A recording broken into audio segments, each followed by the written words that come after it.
Se você quer aprender a voar com águias, você não pode viver em terreiro de peru.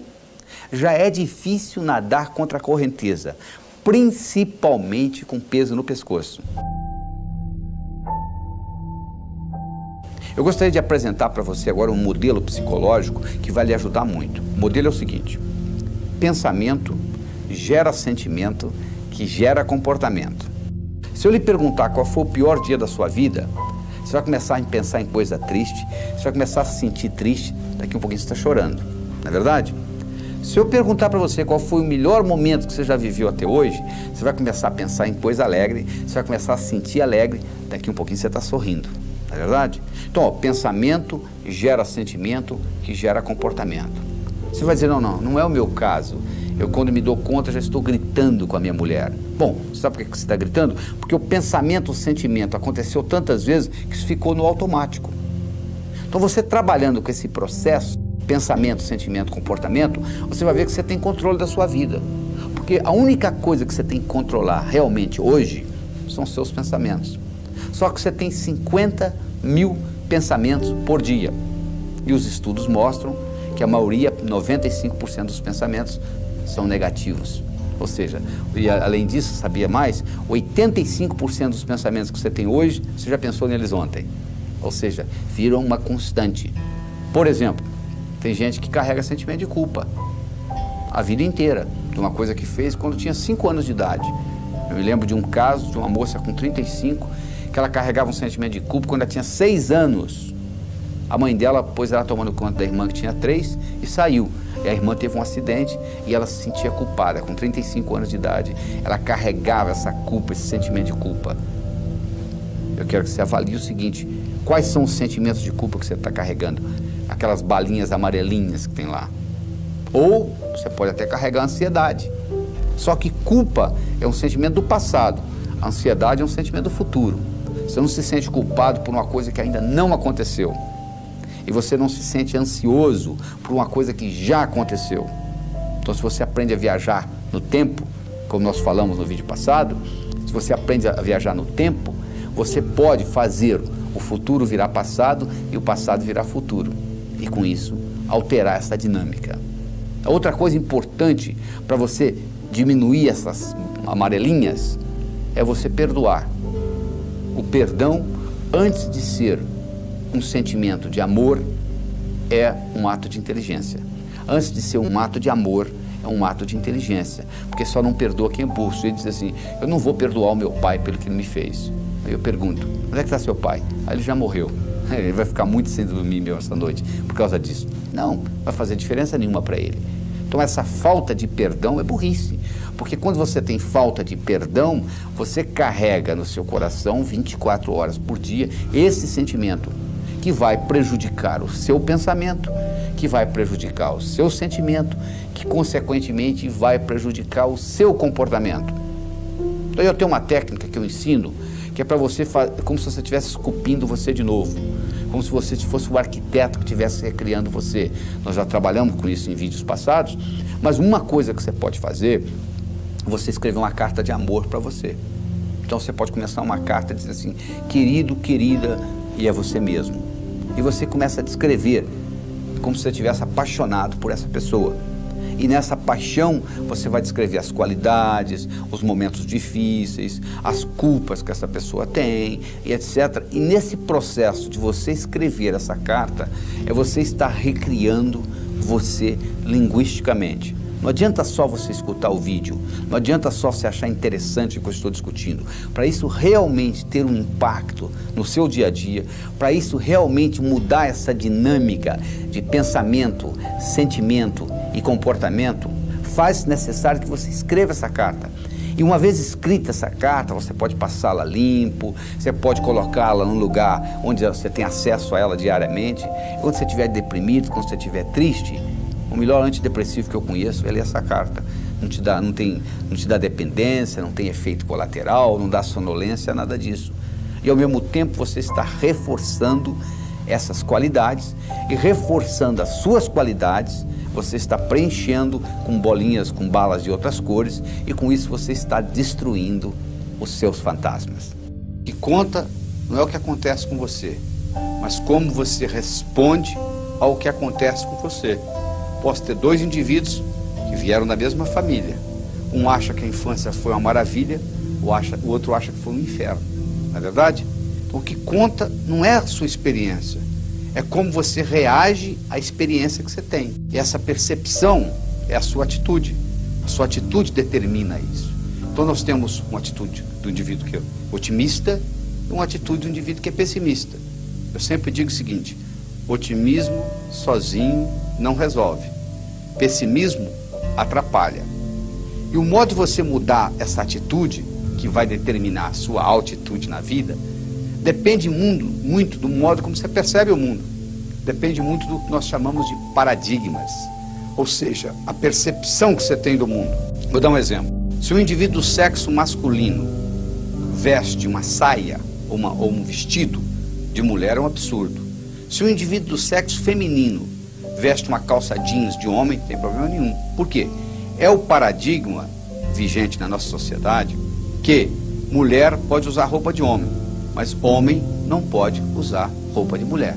Não é verdade? Isso é um paradigma. Isso não está escrito em lugar nenhum. Mas é o modo como uma coisa é percebida. O paradigma está para nós igual a água está para o peixe. O peixe que nunca saiu da água, ele não sabe que existe água. Porque ele só vai saber que existe água quando ele souber o que não é água. Porque o nosso cérebro conhece por comparação, conhece por analogia. Então, se ele não sabe o que não é água, ele não sabe que ele vive na água.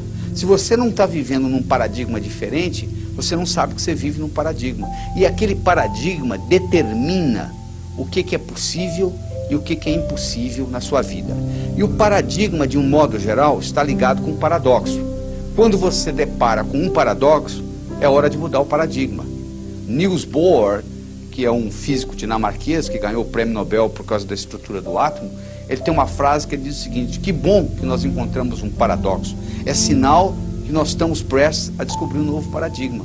Quando a situação se torna paradoxal, o único jeito que você tem é criar novos paradigmas. E os paradigmas vão se tornando obsoletos. Essa que é a realidade. Então, na época das carruagens, ganhava dinheiro quem fabricava carruagem, quem fabricava roda de carruagem. Depois que o Henry Ford introduziu o modelo T, todo mundo passou a andar de carro, não adianta você fabricar roda de carruagem mais. Hoje você tem que fabricar pneu, não é verdade? Porque houve uma mudança no paradigma. E isso aí vai determinar o modo como você vive. Vou dar um exemplo muito simples. Houve uma época que o mundo era chato. Até que Nicolau Copérnico matematicamente provou que o mundo era redondo, e Cristóvão Colombo comprovou. Quando o mundo era chato, era impossível você fazer uma viagem de volta ao mundo num mundo chato. Quando o paradigma é do mundo redondo, agora você pode fazer uma viagem de volta ao mundo. Ou seja, quando há uma mudança de paradigma, há uma multiplicação de possibilidades. Ou seja, aquilo que era impossível na sua vida, com a mudança de paradigma, passa a ser possível. Mas só que a nossa tendência é continuar com os paradigmas antigos. A Suíça dominou o mundo de relógios durante muito tempo. Quando o relógio eletrônico, que provavelmente você está usando aí no seu pulso, foi inventado, houve um grande problema na Suíça, porque quem inventou o relógio eletrônico não foram os japoneses, nem tampouco os americanos, foram os suíços.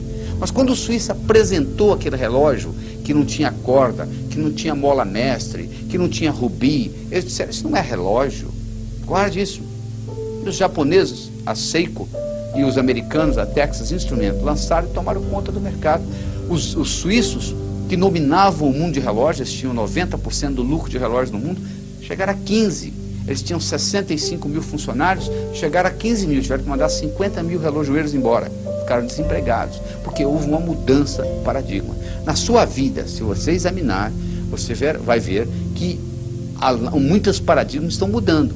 E se você não acompanhar com essa mudança, você vai ficando para trás. E o paradigma determina a sua atitude, porque você nunca vai saber se é sorte ou se é azar, dependendo do que vem depois. Eu tenho uma história que eu conto no meu livro Sucesso Não Ocorre Por Acaso, que é a história de um menino que está sentado na calçada, numa pequena vila da China, e passa uma cavalaria e tem um potrinho, um cavalinho que nasceu 5 ou 6 dias antes, e o potrinho não está conseguindo acompanhar o ritmo da cavalaria. E o dono da cavalaria vê aquele menino sentado e pergunta para ele: você quer esse cavalinho para você? Ele: quero. Ele ganha o cavalinho e leva para o quintal. Aí o vizinho do pai do menino vem para conversar com o pai do menino e diz: poxa, seu filho é de sorte, hein? Ele diz: por quê? Ele está sentado na calçada, ganha um cavalinho. Ele diz: pode ser sorte ou azar, o tempo dirá. O cavalinho cresce, o menino cresce, pegado um ao outro. Um dia o cavalo foge, vai embora, o rapazinho entra em depressão. Vem o vizinho: pô, seu filho é de azar, hein? Azar ou sorte, o tempo dirá, responde o pai do menino. 6 meses depois, o cavalo volta seguido de cavalos selvagens. O cavalo selvagem não tem dono, fecharam a porteira do curral, é deles. Vem o vizinho: seu filho é de sorte. Sorte ou azar, o tempo dirá. O rapaz vai montar num cavalo, o cavalo pula com ele, quebra a perna. Vem o vizinho: seu filho é de azar. Azar ou sorte, o tempo dirá. O reinado onde ele vivia declara guerra ao reinado vizinho. Todos os indivíduos da idade dele vão para a guerra, com exceção dele, está com a perna quebrada. Vem o vizinho: seu filho é de sorte. Sorte ou azar, o tempo dirá. Se eu chego num cassino, você está jogando, você está ganhando $1 milhão, e você diz para mim assim: ganhei $1 milhão, eu pergunto: você já parou de jogar? Você diz: não. Ele diz: você não ganhou ou perdeu até que você tirou as fichas da mesa. E aqui na nossa vida, nós tiramos as fichas da mesa quando nós morremos, quando nós transcendemos, quando nós mudamos o nosso endereço cósmico. Essa é que é a verdade. Só aí que nós tiramos a ficha da mesa. Porque às vezes uma coisa que parece azar é sorte, parece sorte é azar. O tempo dirá. Então por isso que essa atitude positiva, de você estar sempre vendo os dois lados da coisa, é muito importante. Nós vamos discutir em segmentos futuros desse vídeo a importância dos problemas. E continua a aplicabilidade desse processo de atitude. Então o que hoje é impossível na sua vida, é impossível baseando-se no paradigma que você vive. Se você mudar o paradigma, as possibilidades se multiplicam. E todas as vezes que você mudar o paradigma, você não quer mudar, porque mudando você está declarando que você está obsoleto. Você está começando de novo. E toda vez que você começa de novo, você tem que voltar a estaca zero. Então você tem que estar preparado para, na hora que você fizer essa mudança, você tem que estar aprendendo novamente. Porque a única vantagem competitiva que nós temos hoje é a habilidade de aprender mais rápido. Porque os paradigmas se mudam com uma velocidade tão grande que o conhecimento que nós temos vai ficando rapidamente obsoleto. Mas existe um ditado do Mark Twain que diz o seguinte: se o único instrumento que você tem é o martelo, todo problema você pensa que é prego. A nossa tendência é dizer: não, peraí, eu sei como fazer isso, eu já fiz isso no passado, o meu pai fez assim, seu pai fez assim, não quer dizer nada. Aquilo pode ter servido na época de seu pai, mas não necessariamente serve nos dias de hoje.